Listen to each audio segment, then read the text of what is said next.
friends, and welcome to the Happy Hour Jamie Ivey podcast. I'm your host, Jamie, and I am so excited that you're here.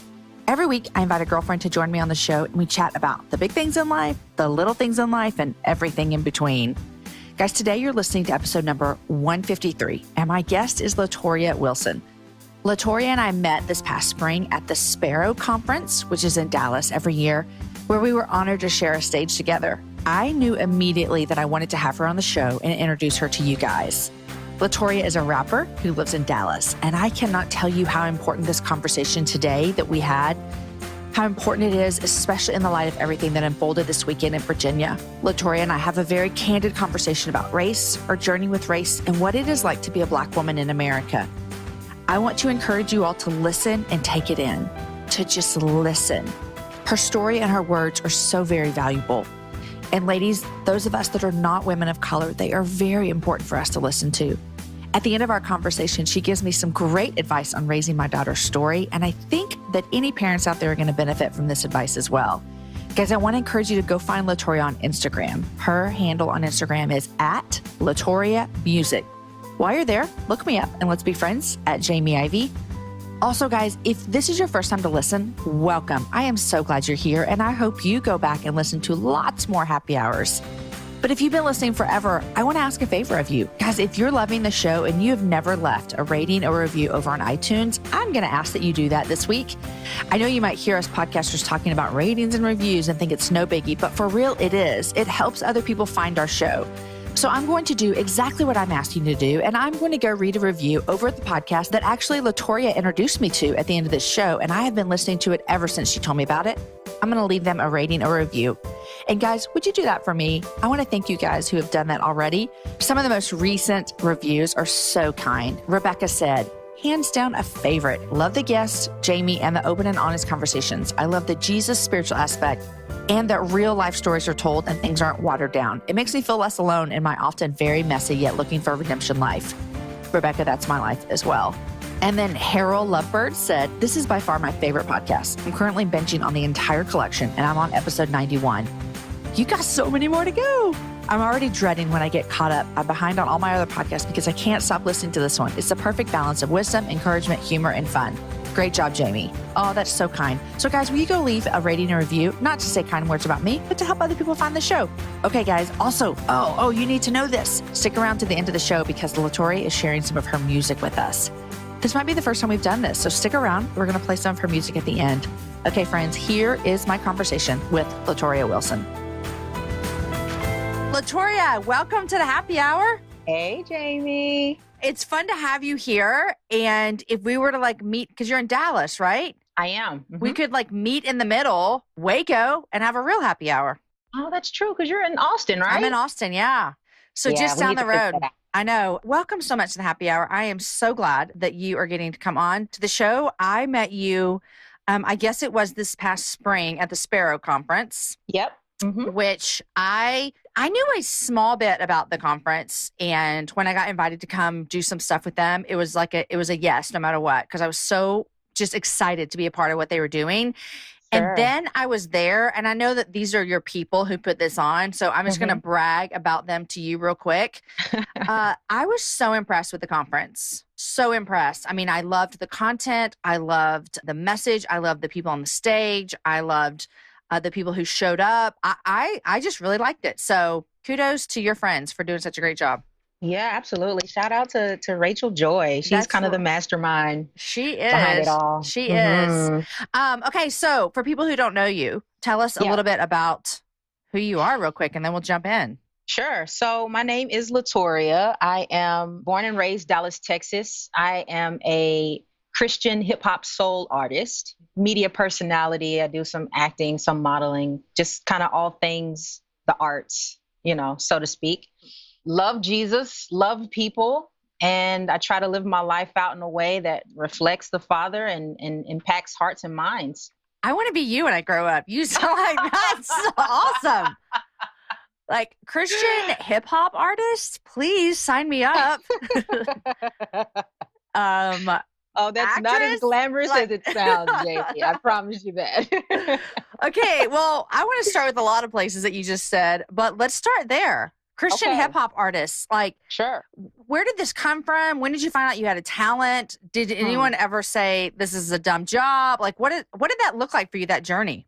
Yeah. So I grew up in a household where our parents kind of exposed us to all different types of music, Christian household, but they let us kind of hear a little bit of everything. And I absolutely fell in love with hip hop at a very early age, but I didn't see any examples of it on the Christian side so much. And so it was kind of like, when you're a little kid, you're like, man, that's so cool. One day I want to do that. And, for some kids, there's like 25 different things that they feel that way about, right? Yeah. But for me, that was always like secretively like one thing that's like, man, if I could make music, like if I can make hip hop music, but it'd be about Jesus, that would be the dopest thing ever. But I never saw any examples. So it was just kind of like, okay. Well, Okay, well, can I ask you this, though? Did you always want to make music about Jesus? Because I feel like, that's amazing, but I feel like sometimes, the alternative would have just been like, well, I'll just do whatever. Right. But you were always like, nope, about Jesus.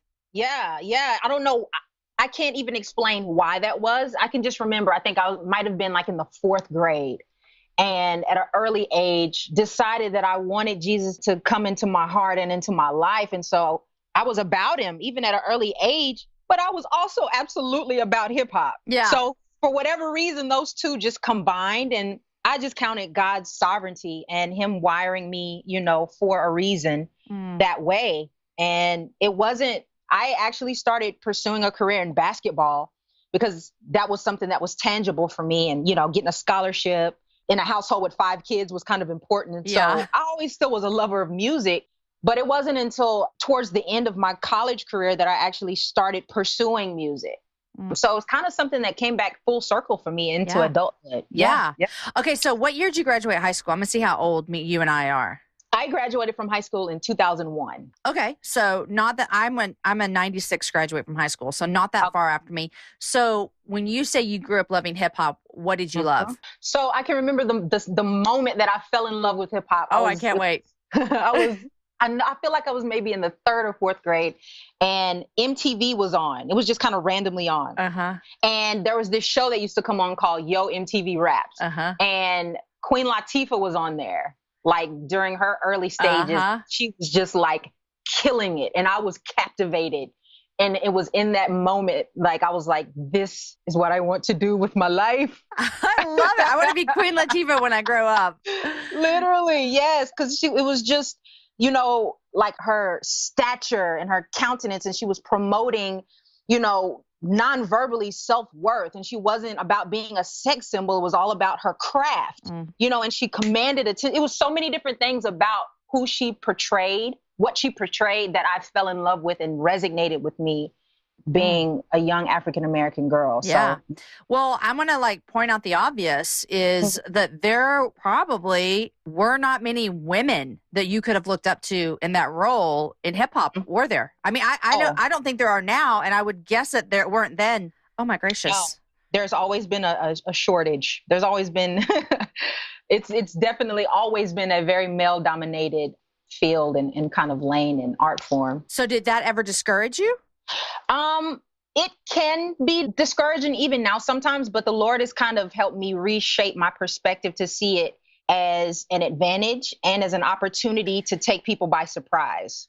Okay, so you saw this at an early age and this is what I want to do, but there probably wasn't much of an outlet for you to do it other than just kind of recreational for a long time, right? Well, so basically for me, what happened was I met a producer who kind of pulled that dream back out of me. Long story short, I was towards the end of my college years, really honestly just in a super kind of backslidden kind of state. Jesus wasn't Lord of my life. He was kind of in the backseat somewhere. And I'd kind of hit rock bottom and went to this studio session with a friend of mine who was pursuing singing. And I was just kind of in the corner minding my own business, just kind of trying to be a fly on the wall. And I hadn't said 2 words to the producer. He turns and looks at me and he was like, "Do you rap?" And it just kind of threw me off guard because I hadn't said anything to him. Long story short, that producer started discipling me, and at the same time took me under his wing and kind of showed me the ropes as far as artistry is concerned, and writing and recording and all of those things. So it was totally just God's timing with things. And so for for the first couple of years, just to get my feet wet, I did a lot of open mics and I did a lot of outreach type events. Yeah. Yeah. So how did that producer know you rapped? God. That's what I'm saying. Wow. I didn't say anything to him. That's weird. That's God. Like, I know it sounds, God. That I know, is crazy. Right? It's like, it sounds cliche, but I have no explanation. He didn't know me. Yeah. Like, I hadn't said anything to him. Oh my gosh. Okay. And so now what does that career look like for you? So for now, what it looks like for me is I'm a few projects in. I've been able to I've been at it for about 11 years now, and I'm still an independent artist. And it's been a pretty crazy ride. I have a few projects out there, you know, Spotify, iTunes, all of that good stuff. Been able to do some touring, was able to do some stuff internationally. And it's crazy, Jamie, because hip hop is such a unique art form that it's allotted me the opportunity to go in all different types of venues, you know, both Christian and secular. And the message that the Lord has given me is a unique one, where it is, I like to say it's where a biblical worldview and the gospel in real life kind of collide. I love that.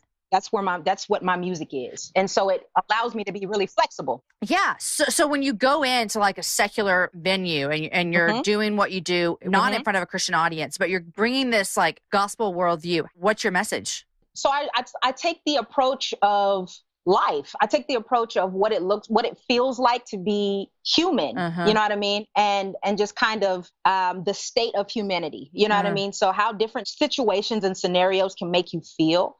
And woven throughout my lyrics and my songs, you hear evidence of the Lord. You hear evidence of relationship. You hear questions that are open-ended. So for me, my favorite part of those types of shows is the conversations I get to have off stage. For sure. Right. Yeah. Right. Yeah. And so I just like to look at it as the music is just bait for me to be able to go and kind of have that deeper dialogue. You know, on social media, after a show, someone will hit me up and be like, hey, what did you mean when you said this? Or, you know, after a show, someone will come up and tell me their whole life story. Yeah. It's crazy how God works in those atmospheres. You'd be surprised how many intoxicated people have just kind of been like, when I was 10. Exactly. You know, and it's only because, you know, I don't, truth is penetrating. And when you put it in hip hop form, it does some really crazy stuff to people. You know what I mean? So I have fun with it. I love that. Have you ever felt as though someone thought that your career was less than? Yeah, actually, I wrestle with that pretty often when people say, so what do you do? Yeah.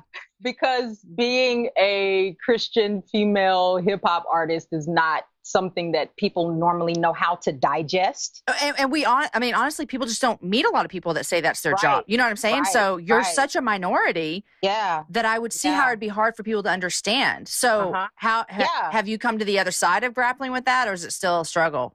I think what I've had to determine within my mind and just with the Lord's help is that people aren't going to get it. People aren't going to get it until they see it, until they hear it, until they look at a video, or until they, you know, see the aftermath. And I have to be okay with that. Like something that the Holy Spirit put on my heart a long time ago was, you know, hey, LaToria, people didn't get me either. People slept on me. So you're my daughter and you're reflecting me. So you might as well expect that same treatment within the church walls and outside as well. Just keep doing what I told you to do.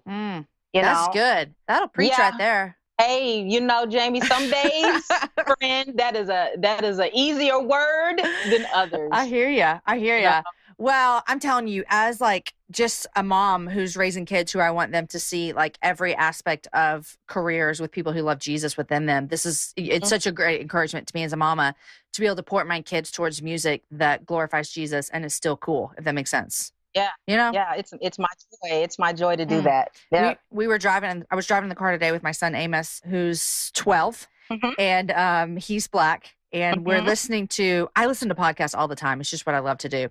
Yeah. And my kids like roll their eyes. They're like, Mom, please, not another podcast. But we were listening to a podcast, and I don't know if you know that they have this show out. Propaganda and his wife have a show out. No, I didn't know that. It's called really? It's called the Red Couch Podcast with Propaganda and Alma. And my kids love Propaganda. And we were listening, and Amos was listening because he likes him, you know? And so he's like, listen, he didn't roll his eyes at me. And he looked at me, he's like, Mom, I hope I get to meet propaganda one day. And I was like, and that just made me think like, man, I'm so thankful for people who love Jesus and do things outside of the box that I can point my kids to. So kudos to you. Thanks for doing what you do. Oh, my pleasure. Okay, so you played college basketball. I did. Where'd you play? I did. So I got a scholarship to Stephen F. Austin. Lumberjacks. Yes. But then the coach that I signed under resigned. Oh, man. Yeah. So long story short, I went down to a JUCO level so that I could continue to play. And there was a mix up with the scholarship that I was supposed to get. And so I kind of feel like I got robbed from continuing my career. But in hindsight, I know that it was God closing that door and shifting me into the lane that I have landed in now. So you're telling me when someone gets a scholarship to a school and then the coach leaves, so the coach is the one that recruited you, everything's off the table? No. Okay. So it was my choice to leave. Gotcha. No, it wasn't that. Yeah, it was a full ride. It was just my choice at that point to leave. Yeah, I thought, oh my good gracious, that is no. All kinds of issues with college sports. I was just going to add that to the list right there. Right. No, oh my gosh. That's definitely not it. Okay. Hey, can I go like a little deep with you for a second? Let's go. Let's go. This is not going to be a political conversation because I don't do politics on the happy hour. Okay. But I want to know from a person who loves Jesus and is Black, how was last year for you in America? Really rough. Really, really rough, Jamie. That's a loaded question. Yeah, I know. And I'm in my head. I'm like, Jamie, you don't do politics. You don't do politics. And I don't want it to be political at all. But I know it's hard to go there. Yeah. But I just know that I've heard from so many of my sisters in Christ who are women of color that they just felt so defeated last year. And so I guess without being political, and now I'm like backtracking here, but it's okay. I can answer the question without being political. There we go. Let's do it. But I do feelings and I do like life. So absolutely. I'm here for that, Jamie. Okay, let's do it. So for me, it was a very hard year it's been a hard couple of years, to be honest. And I've just found myself in a space of lamenting. And I've found myself in a space of really trying to seek the Lord for solutions, for answers, for what I individually can be and should be doing with the reality that I live, to engage others that are in a similar mental and emotional space that I'm in as a believer. Now, all of this I'm talking about from the perspective of a believer, right? For sure. So to engage and be a voice for, those that are in a similar position, women of color, people of color, right? But also to engage those who aren't people of color. So our white brothers and sisters, just to engage and bring up conversations, because I feel like, this is how I feel, Jamie. Okay, I feel like if just the church, if just the body of Christ would really wake up and tap into what is going on in the earth and take up their responsibility as believers, that the world would be a different place. Like, I feel like it's our responsibility to be championing how to respond to what's happening in the earth. And I feel like the church, Big C, is doing a poor job at that right now. Yeah. And, there are layers and various degrees of reasons as to why. So my thing is, what is LaToria doing? I can't look at everybody else. I can't worry about what everybody else is doing. I can't point the finger. I can't do any of that other than be obedient to what the Holy Spirit is compelling me to do, to be a part of the solution. Yeah. But the struggle with that is, for me and probably a lot of women of color, we have to live in the country that we live in, the world we live in the state where things are, where a lot of times the day-to-day struggles and frustrations and, disrespect and being overlooked and not considered, all of these things that emotionally can affect and impact us are things that aren't always readily at the forefront of everybody's mind. So we're dealing with those things in addition to just trying to live, in addition to trying to be the believers that we know we should be. So it's a lot to carry. It's a lot to, And, I'm glad you explained it like that, because, I'm white. That's, no surprise if you've seen my picture. I'm white, but I have Black children. And so I've said on here hundreds of times, and last month we had a great conversation with Virginia that I encourage everyone to listen to about kind of the same subject. But I say it all the time. This conversation matters a lot to me because I have Black children. Sure.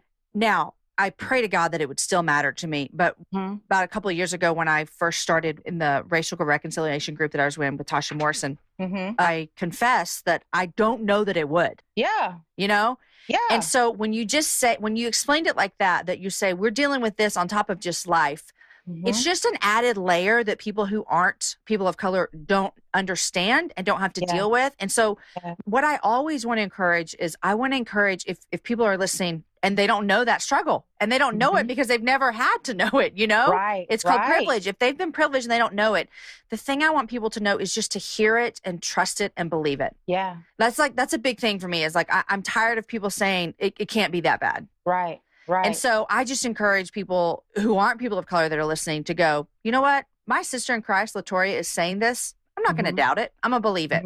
And then I think that's when the conversation can start, right? Absolutely. Yeah. Absolutely. You know, I think and have been thinking for years very deeply on these things, Jamie, and I'm still just thinking and praying, and I write my thoughts out and, you know, ask the Lord to just kind of show me how to navigate through some of these realities, right? So one of the things that I'm kind of chewing on, but I don't mind sharing it, is, you know, the Bible talks about the fact that we don't wrestle against just flesh and blood, right? So some of these things that we are experiencing are spiritual. And one of the things that I'm still kind of navigating through is how much of the systems that have been set in place in this country are spiritual. How much of those things are set up so that white people can't see it. Explain that for me just a little bit. Yeah. So I think there's a common thread in a lot of the dialogues that I have where, you know, a white person can go their whole life without ever knowing that they're privileged. Right. They could go their whole life without ever really getting that there's a problem. They could go their whole life, you know, just believing that, you know, I'm a Christian and everybody in America should, you know, be happy because we have equal opportunity and, you know, you pursue the American dream and everybody has an equal chance to do that. Right. Right. So the question, I don't have the answer. It's something that I'm pondering on. Is that a spiritual blockage? Is that system, that bubble that allows the white person to live in this reality that everything is okay? Is that spiritual? It's a question. It's something to think about because it's like we understand the history, you know, and as to how we've gotten to this place, right? But I think that there are thought processes and beliefs that are kind of handed down. And I feel like those things are spiritual. You know what I mean? And so that's kind of what I'm saying is like there's this invisible idea bubble, I guess you could say, that a lot of white people live in where they are not really in tune with the reality of what's happening in the earth. The reality of what's happening in the land that we live in it's an alternate reality for a lot of them. So you're saying like this battle's bigger than what we can even see. Oh, absolutely. Yeah. And which, you know, would make sense. You know what I mean? Like there's systems that have been set in place to set certain individuals up to not see it. That's why when you bring it up, they're like, what are you talking about? Yeah. Wouldn't that just be one of the greatest deceiving things that the enemy could do for the church, the big church? Yes. Is to divide that way. Could you imagine, Jamie, what the world would be like if the big church really loved and understood and cared for each other like we were for real brothers and sisters? Yeah. It would be like just the group that I'm in with these women, you know, where our focus is kind of racial reconciliation. There is a supernatural just thickness in that room. The love and the grace that exists when we come together is really hard to describe. And I could just imagine if the big church really operated in that kind of realm, it would be crazy. That kind of just gave me the chills. Like, you know, like just thinking about that seems so crazy, you know, it just gave me the chills. It just, I mean, oh my gosh. I recently, this it's going to seem unrelated, but let me give me just a second. I recently went on a safari in Kenya. And as I'm riding around in that truck and I'm looking around at all the animals and they're just doing their thing, you know, like we're in their world, right? They're just, we're not bothering them. They don't know we're there. They're doing what they do every day and it's peaceful and it's beautiful. And I thought to myself, man, I literally did think, man, one day, God, you're going to come and you're going to make this place all new again. And And it's gonna feel to me kind of how I imagine feeling right there in that safari in Kenya of just like, it just people were where they were supposed to be. It was like people were working how they were supposed to work. And it just felt right for a split second. And I sometimes can't even my brain doesn't have the space to imagine that new world. Yeah. You know what I mean? Like, yes. And that goes along with what you're talking about, this, the spiritual warfare and stuff is that I don't even think that we even understand what it could be. Ugh. Well, I think we only will just get glimpses of it. Yeah. Like when you talk about with your girls, you're like, it's this humanity glimpse into what we have coming in the future. Gosh. So tell me about your group. Sure. So it is 8 women, 4 African-American women and 4 white women. All of us originally were members at the Village Church. I'm a member at the Village Church. And so we just came together. Actually, we just had our kind of like 2-year reunion kind of dinner 2 nights ago. And we came together really just with the idea in mind that, change is going to start with us. And we have to be able to sit across from the table from one another and really just comb through the issue of race as believers, as women of God. You know what I mean? And I think the intention was to grow as sisters in Christ with people that aren't like you. And so none of us are alike. You know what I mean? Like the 4 Black women, we are all very different Black women. You know what I mean? Are there any other hip hop artists? No. Yeah, you're it. I love it. It can be a lonely road out here, yeah, James.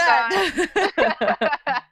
But yeah, and so we weren't complete strangers. I do need to say that, most of us kind of knew each other and had, there were various degrees of relationship. And so when we came together, there was already a certain level of humility, already a certain level of grace, already a certain level of trust and love that was in the room from jump. And we just graciously, slowly, prayerfully started talking about the hard issues. And it's become such a blessing for me, and I'm sure for all the other women, to be able to just walk and do life and have really raw and honest dialogue with one another through these things. And I know without a shadow of a doubt that all of us are more mature believers and better women as a result of entering into that hard, sticky, vulnerable space. Yeah.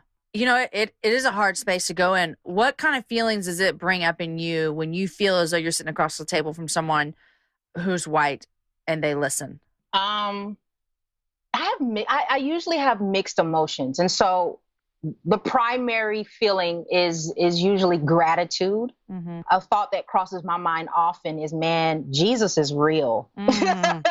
It's no joke. Jesus is real, family. And it's like, me sitting across from you and hearing your heart and and me sharing mine, and no fights have broken out. Yeah. 2 years in, no fights. I like it. And those are my sisters, man. Yeah.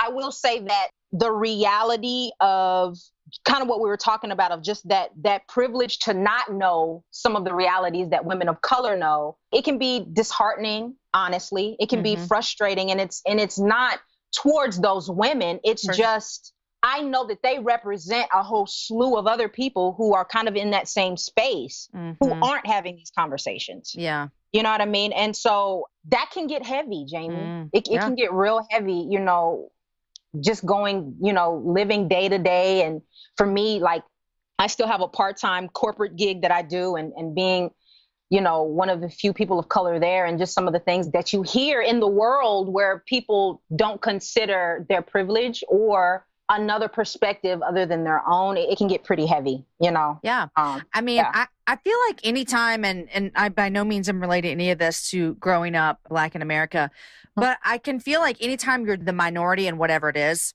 it can feel that way sometimes. Like, sometimes we feel that way as women, or sometimes as an adoptive mom, I might feel that way. And so in the smallest scale possible, have I understand some of that through adoption, with just the lack of understanding, if that makes sense. Does. With sometimes people saying things that are foolish or insensitive about adoption. Yeah. And it comes down, and I don't know if that you would agree with this with race stuff as well. A lot of times it comes down, you just don't know, and no one's told you, and it's just ignorance, Oh, absolutely. Yeah. And so for me, when I was first an adoptive mom, I was very, very like on guard and like very harsh and push back.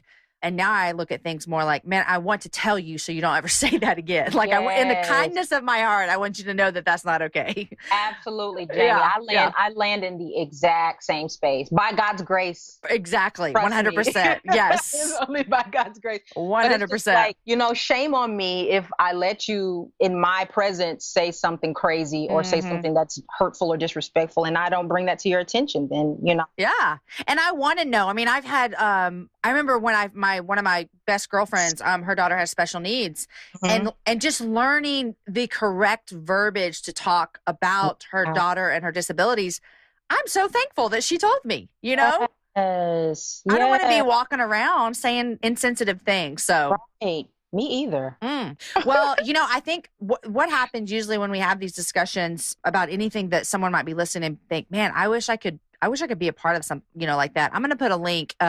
I don't know if you know about Be the Bridge. I do. Okay, yeah. So I think that might be the best place for us to send people. So absolutely, I'll send people there. My friend Tasha has done a phenomenal job with starting that. And so she's been on the show. Shout out to Tasha. She's been on the show before too, so y'all can go back and listen. But I'll send you there. Be the Bridge. They're expanding so much. They create exactly what you and your friends created. And so it's beautiful. And it's hard. And I think it's needed. Just it's needed. Yeah.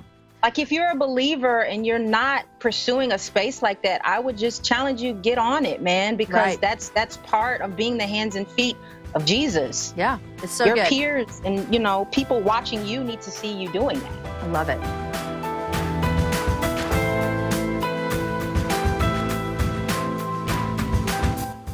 Okay, guys, I know you're loving the show so very much, but I also want to thank our sponsors who make the shows happen. Guys, are you hiring? Do you know where to post your job to find the best candidates? Finding great talent can be tough. Thankfully, with ZipRecruiter, you can post your job to 100 plus job sites with just one click. Then their powerful technology efficiently matches the right people to your job better than anyone else. That is why ZipRecruiter is different. Unlike other job sites, ZipRecruiter doesn't depend on candidates finding you, it finds them. In fact, over 80% of jobs posted on ZipRecruiter get a qualified candidate in just 24 hours. There's no juggling emails or calls to your office. You simply screen, rate, and manage candidates all in one place with ZipRecruiter's easy-to-use dashboard. Find out today why ZipRecruiter has been used by businesses of all sizes to find the most qualified job candidates with immediate results. And right now, friends, my listeners can post jobs on ZipRecruiter for free. That's right, for free. Go to ZipRecruiter.com/HH. That's ZipRecruiter.com/HH. One more time, try it for free. Go to ZipRecruiter.com/HH. Okay, friends, I want to thank our second sponsor today, and that is HelloFresh. HelloFresh is the meal kit delivery service that makes cooking more fun so that you can focus on the whole experience and not just the final plate. Here's a few things you need to know about HelloFresh. HelloFresh employs 2 full-time registered dietitians on staff who review every recipe to ensure that it's nutritionally balanced. I love that so much. Each week, HelloFresh creates new delicious recipes with step-by-step instructions designed to take around 30 minutes for everyone from novices, that would be me, guys, to seasoned home cooks short on time. HelloFresh sources the freshest ingredients measured to the exact quantities, so there's no food waste. All of those things are things that I love. And right now they're offering light summer meals and they just included breakfast options. All of this, guys, for less than $10 a meal. I told you guys right now we're in football season, and let me tell you what makes my life so much easier at the Ivey household is HelloFresh. On my door, my delivery comes on Mondays, and then I know for 3 days that week, I have everything waiting for me to make a delicious meal for my kids. I love it when Aaron's out of town because he is a really good cook and I am a really bad cook. And so HelloFresh makes me be like a really good cook when he's gone. Right now, guys, HelloFresh is doing something really awesome for you guys. For $30 off your first week of HelloFresh, visit HelloFresh.com and enter the promo code JamieIvey30. Guys, that's $30 off your first week. HelloFresh.com, enter the code JamieIvey30. Okay, guys, here is the rest of my conversation with LaToria. Okay, you grew up without a dad in the home. I did. I since have connected with him and started building. But yeah, growing up, I did not have my dad. With 4 siblings. Yeah, well, so just to clarify, my mom and my aunt came together with their children. And so that's where the 5 kids came from. Okay. So yeah, my mom had 2, my aunt had 2, my grandmother had 1 after I was born, and then she passed away. Okay. And so that equals the 5. Y'all were like the church. You taking care of each other. Yes. We were 5 deep. Okay. So you grew up, you didn't have a relationship with your dad. I'm going to ask a very obvious question. How did that affect your relationship with the Lord and growing up, without a dad in the home? Yeah. So to be 100, that's slang for being honest. To be honest with you, I think I'm still processing that. Yeah. But I can say that it definitely shaped my view of men as, not just that single incident, but just some of the things that I saw growing up, being the oldest of 5, and then not having that kind of father figure, kind of protector type person around. It kind of created this kind of hesitancy and distrust in me towards men, period, unless it was like a coach or someone that was showing me characteristics that were different, right? And I think in me, it created just this sense of independence to a fault. Like you're strong and independent. You don't need anybody. Right. And I think that was shaped in me because that's what I watched the women in my life growing up do. It was like, we don't have men to help us. So we have to put all of these things and our babies on our backs and go get it. Go, survive. You know what I mean? And so it's almost like a behavior that it's a survival technique. And then once you don't need it anymore, it can hinder you. Absolutely. And so, I have been very intentional in my adulthood to, single right now, holding out hope, Jamie, holding out hope. But in past relationships and stuff, to communicate like, hey, I am still learning what it means to need a man. And so help me, because I want to be that. I want to be there. But, because of my upbringing, there's some things that I kind of have to dismantle and reestablish. And having community, being around women that are married and, obviously being in the word and those kinds of things help reshape your mindset. And I'm thankful. I feel like I'm in a really good space in regards to that right now. So yeah. Is your mom still alive? You have a good relationship with her? She is. Yeah, she's one of my best friends. Oh, I love that. Warrior, Does she come to your shows? She does. She is my number 1 fan. I love my mom. Whenever I go to shows, I always imagine, like, where are the people behind the people? Yes. Like Aaron and I went to a show the other day, and when the lights were shining out to the audience, I looked around and I looked at the soundboard, and they were like this older couple. And I whispered in Aaron's ear and I said, I think that's the lead singer's parents. And he's like, you do not know that. And I'm like, I know, but look how proud they look. Like, I imagine that's them. Like, I like to see the people behind the people. Yes, that's an interesting perspective. I know.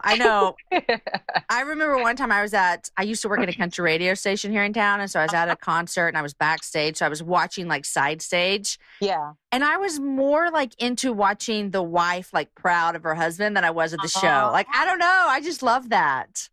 I love it so much. So I'm glad you have your mama. Has your dad been to shows? He has not been to a show yet, but he's definitely a supporter. Like social media, he's all about telling people where I'm playing and what I'm going to do. Because he doesn't live in Texas. Okay, yeah. But yes, we're building and it's crazy. Just the Lord kind of allowing him to come back into my life as an adult has really helped in tearing down some of those ways of thinking towards men. You know what I mean? And shout out to my pops, man, because he is, as best as he can, like expressing to me that he wants to be a part of my life. And that's a blessing. And that's not always the case. You know what I mean? Yeah. And just a picture of just like, the story's not always over. You may not have had this father figure growing up, and thank goodness God brought him back into your world and that story didn't end. Right. Absolutely. So I'm enjoying and just, I have a lot of gratitude for being able to. It's a blessing because a lot of people don't get that coming back in. Right. Once it's gone, it's gone. Yeah. Oh. Okay. Also, and you're like, you got your nephew living with you? Well, he doesn't live with me. Okay. How old is he? But he lives down the street from me. He is 7. He just turned 7. So he's going into first grade? Second grade. Second grade, moving up. Yes, the love of my life. I love that little dude so much. Really? Oh. Listen, Jamie, I was the oldest of 5. I didn't want kids. Like, I was like, I'm done being a parent. You're like, I already raised 4 children. Right. I am free. And then this little dude came into my life.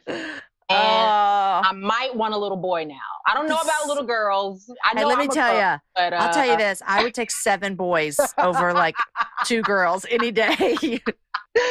See, I had a feeling it was like that. So Yes. thank you for confirming. They may be loud and like rambunctious, but let me tell you, the drama, I do not have time for it. Done with it. Okay, I didn't have this in my plans, but I want you to give me a little bit of advice. Are you ready? Sure. Let's go. All right. I have a daughter. She's 9. We adopted her from Haiti when she was 2, so she's Black. Okay. What's your best advice for me in raising her to be a strong Black woman who loves Jesus?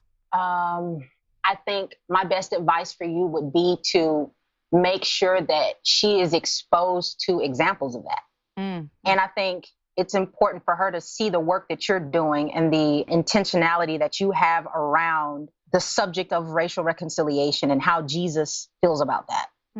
Those are the 2 things that I would say, because the struggle for Black women in America is we are the most overlooked, the most unprotected, the most devalued, women of color. And I would venture to say African-American women are. And so if she can be in an atmosphere where the opposite of those things are being poured into her and she's seeing, numerous examples of different flavors of Black women of faith. And even if they're not women of faith, you know what I mean? Women who are strong and walking upright and have dignity, then I think that you are setting her up to understand her worth and value in a way that a lot of young Black girls may not have the opportunity to, I don't know why, but that made me cry. I'm just saying, I don't know what's wrong with me.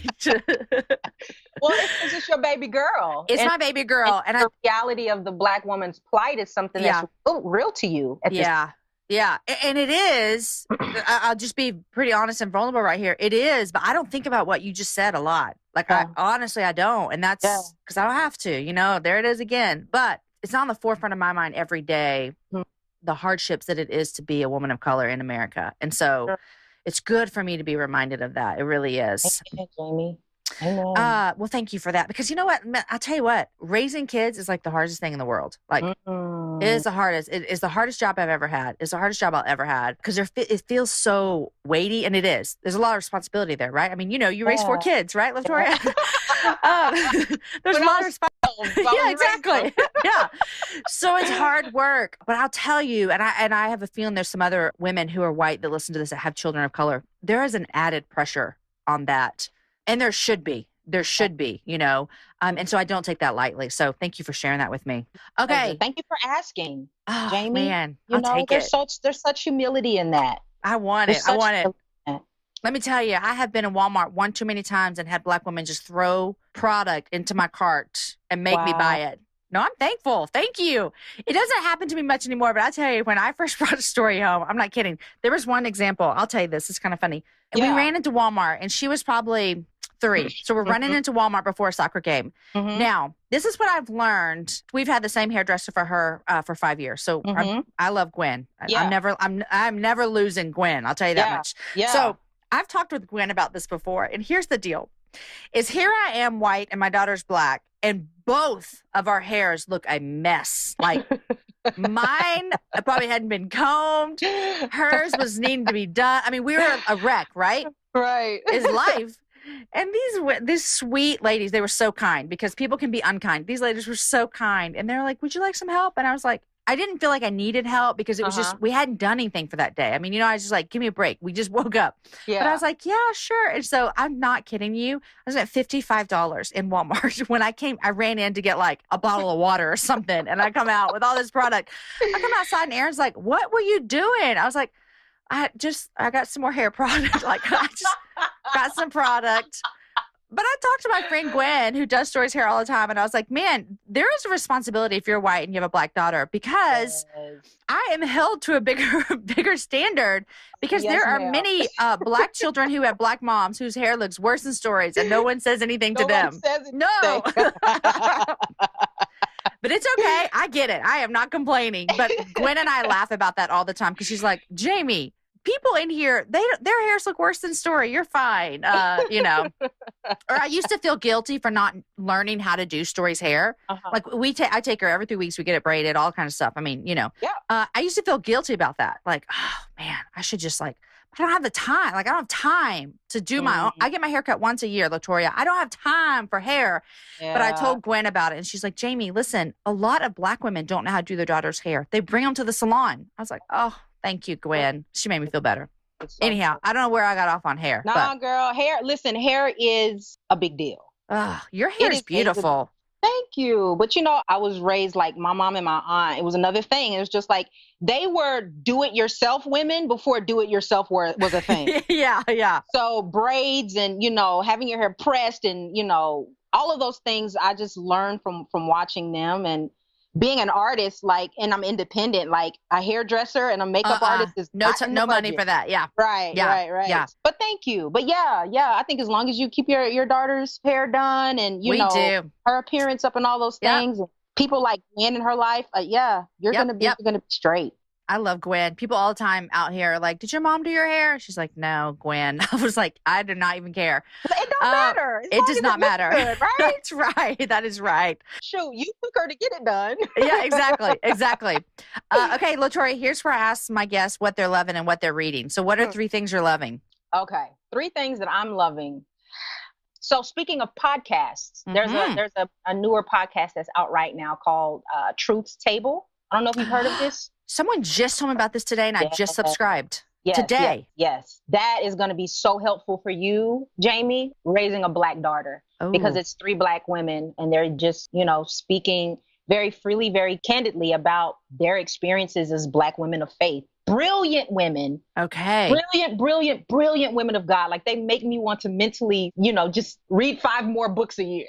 I love it. Yeah, but they engage issues and subjects throughout culture and just offer you some of what the Black woman perspective can be. And so I think it would be helpful, instrumental, you know, in your life. It definitely is in mine. So one thing that I'm loving. Yeah. Okay. Another thing for me is head wraps. Are giving me life right now. They always have, but in my adultness, speaking of hair, when I don't have time to do my hair or I don't feel like doing my hair and I just want to keep it kind of braided down and tied down, I can throw on a head wrap and still look fly, trendy, and go do what I need to do. So I'm definitely enjoying that. And then one other one is there's this Korean spa called King Spa.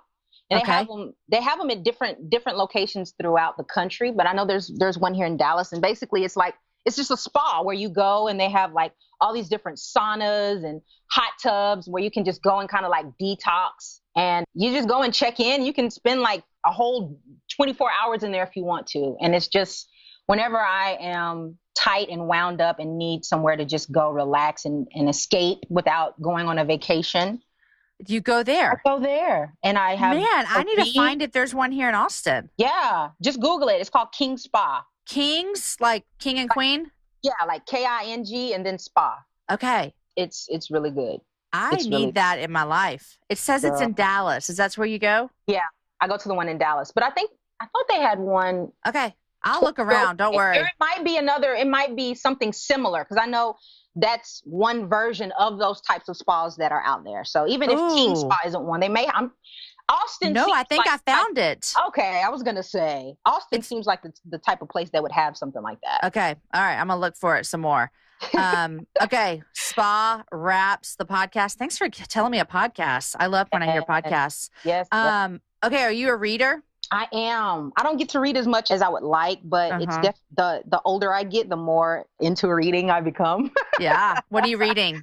So the 3 that I've kind of started, I kind of change out just depending on the mood that I'm in. But one really good book is How Africa Has Shaped the Christian Mind by Thomas Oden. Okay. Another one is actually Lauren Chandler's, her Steadfast Love that she Yeah. Good book. Get started right there. on that one. Yeah. And Oneness Embraced by Tony Evans, Dr. Tony Evans. Yes. Okay. Yeah. Those are a couple of the ones that, you know, kind of in front of me right now. I love it. Okay. I'm going to recommend a book to you. Okay. Oh. So I'm going to recommend a book called The Hate You Give by Angie Thomas. Angie Thomas. Okay. Okay. Now, I was with Tasha, who we've mentioned several times. I was with her last night and I said, hey, have you read this book? She said, no, I can't read it. I said, what do you mean you can't read it? She said, it's too much right now. I can't do it. So she said she needed a break. So I'll let you know. Yep. Okay. Yep. So I'll let you know. And she recommended me. She told me a book called Warmth of Other Suns. Yes. That's on my to read list. I don't have it yet, but yeah. Okay. That's what because Just Mercy. Have you read Just Mercy? It's top 3 book. Everyone in America should read it. Just Mercy. Okay. Mercy. Writing it down. So she told me, she's like, Warmth of Our Sun is like Just Mercy. As in it's important, you know. Got you. So The Hate You Give is by Angie Thomas, and it just came out, I want to say, it says February of 2017. So it just came out this year. Okay. And I want to say it's maybe young adult, maybe, like a young adult. It's kind of easy reading. I will say this is I always have to do the disclaimer. It's a really heavy subject. Okay. And there's some language in it. Okay. So there's that. Okay. But I'll tell you, it says, I'll read the thing for you real quick. It says 16-year-old Star Carter moves between 2 worlds, the poor neighborhood where she lives and the fancy suburban prep school she attends. The uneasy balance between these worlds is shattered when Star witnesses the fatal shooting of her childhood best friend, Khalil, at the hands of a police officer. Wow. Khalil was unarmed. Soon afterwards, his death is a national headline. Some are calling him a thug, maybe even a drug dealer and a gangbanger. Protesters are taking the streets, And so it's through her eyes. And so it's fiction, but it's not, you know what I mean? But it's real. Yeah. That's what kind of category is that? Like, Yeah. It was so good. It was so good. And so there's that. I recommend it. It's on my list. LaToria, this has been a complete joy. Oh, it's been my pleasure, Jamie. I've had fun. We need to do this again. We do need to do this again. And next time I'm in Dallas, I'll have to hit you up and go to get coffee or something. Yeah, I'm all for it. Are you playing anytime in Austin this year? Not this year. I did South by Southwest the last 3 years, and I took a break this year. Yeah. And usually that's when I'm out there. South by, and then there's like a minister out there. She goes by, like, her street name, if you will, is Lady Light. And her and her team put on a Juneteenth celebration at one of the parks out there. I can't remember the name of it, but I'm usually out there for those 2 events. But this year has kind of been taking some downtime. Yeah, it's album season for me, so I'm writing and just preparing for that. So yeah, I get that. My husband Aaron is a songwriter, and he's in writing season right now as well. Yeah. So I get it. Yep, it's real. It's that's real. A real thing. It's real. Well, next time you come to Austin, let me know, and I'd love to come out to your show. For sure, Jamie. I definitely will. Definitely will. Will. Until we see in real life again, which I know that we will. Thank you so much for being on the Happy Hour. Oh, it's my pleasure. Thank you for having me. It's a great conversation. That's so fun. And I'll put everything we chatted about, links, everything. It's always up on my webpage, jamieivey.com, so you guys can find it. All right, guys. Thanks for listening. I'll see you next week. You guys, I told you it was going to be good. And it was, wasn't it? You loved it. It was such a great chat with LaToria. And literally, I recorded this in early June. And I texted her on Saturday and said, you're not going to believe it, but our conversation has been on the calendar to go up this week since we recorded it. And I just think it's such an important conversation. And I'm so thankful for women like LaToria who are speaking about reconciliation and race issues and calling what happened in Virginia what it is. It is sin. It is disgusting. It is awful. And I'm thankful that she had that conversation with me. And I think that that's what we get to do right now, friends, is we get to have a voice and we get to say this is not okay. Guys, my hope for this show, and every show, in fact, is that you would learn something, that you would love Jesus more after listening, and that you would be encouraged and inspired. And I pray specifically for all of you that are listening that are not women of color, that you would be encouraged to listen more to our sisters who are women of color. Guys, also, LaToria mentioned the podcast Truth Table, and I've been listening ever since she told me about it. And she's right. It's fabulous. And I've learned so much. In fact, I have been telling everyone I know to listen to this podcast. That's actually the review. I left a review for them this week. We also talked about Be the Bridge, and that is a great place for you to get started. If you're interested in having this conversation with a smaller group of girls, which I'm going to tell you, this is where change happens. It's when we begin to have conversations with people who look different than us in a very safe and open place. As always, guys, all the links to everything we talked about will be up on my webpage, and you can find all the information there because I know you're driving or running or doing dishes or half listening with kids on your hip. Guys, I'm so excited. At the end of this episode, we're going to play a bit of LaToria's songs. It's called Watts. And the idea is that just like a light bulb, we all have watts, or the ability to shine light. It's a song encouraging believers to keep shining their light so that others would see their good deeds and glorify the Father in heaven. And man, guys, we need that. We need that reminder. It's on LaToria's most recent album, which is called The Long Walk, Volume 1. We'll link to that on my webpage as well. And then Volume 2 comes out early in 2018. Guys, today's show is edited by Chris with Podshaper, and the music is from Jason Poe and LaToria Wilson this week. Next week, my guest is Sarah Haggerty, and I love her so much, and you're going to enjoy our conversation. And then the following week, guess who's back? Aaron Ivey's back with me, and always fun when I get to have my man sit in on the show. You know, I always say there's only one man ever invited to the happy hour. Well, two, if George W. Bush ever says yes. But one man, and that's my man, Aaron. So he'll be back. We'll be talking about his new book, and we're actually going to record this at the happy hour in my backyard. Guys, enjoy the week. Share the show with a girlfriend. Have a happy hour with a friend. And hey, let's listen to a little LaToria music. Here we go.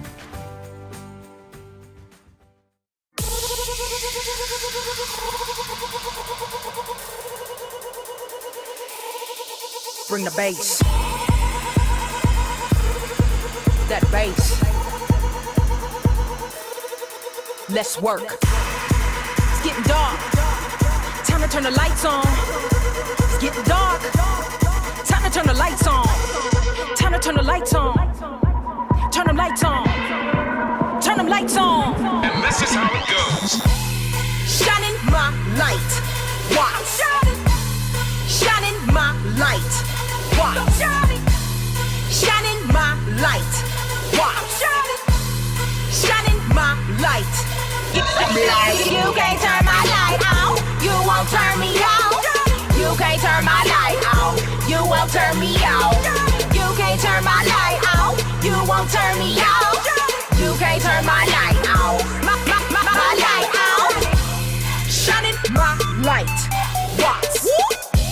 He died for me, so I'ma give him all I got. Give him all you got, You yeah. used to hear a lady spit like this, huh? No. Well, I'm sorry. I follow in the spirit living in me. So you're probably not gonna be able to box me in is where I'm going. Feelings in the gym and it's all up in my flowing. I plug into the source of power, oh, magnificent as I gotta set us on the hill to shine a light before I'm in it. I charge to the max. With this electric love. It's all up in my track. Don't that feel good? When you've been let out the cage, set free from death and then clothed in His grace, giving new life and the joy they can't take. In place of the sorrow, hopelessness, and shame. I don't need this track or a mic or a stage. His approval alone is enough motivation to get in His word. Try to listen, obey, then I go put in work and it's all always night shake. Shining my light, watch. Shining my light, watch. Shining my light, watch. Shining my light. You can't turn my light out. You won't turn me out. You can't turn my light out. You won't turn me out. You can't turn my light out. You won't turn me out. You can't turn my light out. My light out. Oh my gosh, it's so sad, can't you hear this track crying? So sad. So many people planning on the planet out here, they slowly dying.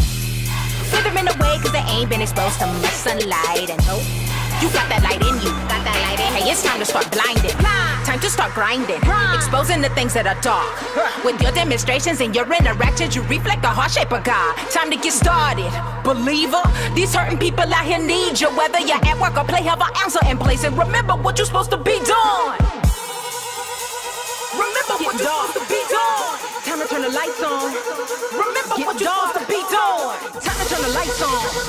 Remember to turn the lights on. Time to turn the lights on. Turn the lights on. Turn the lights on. Shining my light. Watch. Shining my light. Watch. Shining my light. Watch. Shining my light. You can't turn my light out. You won't turn me out. You can't turn my light out. You won't turn me out. You can't turn my light out. You won't turn me out.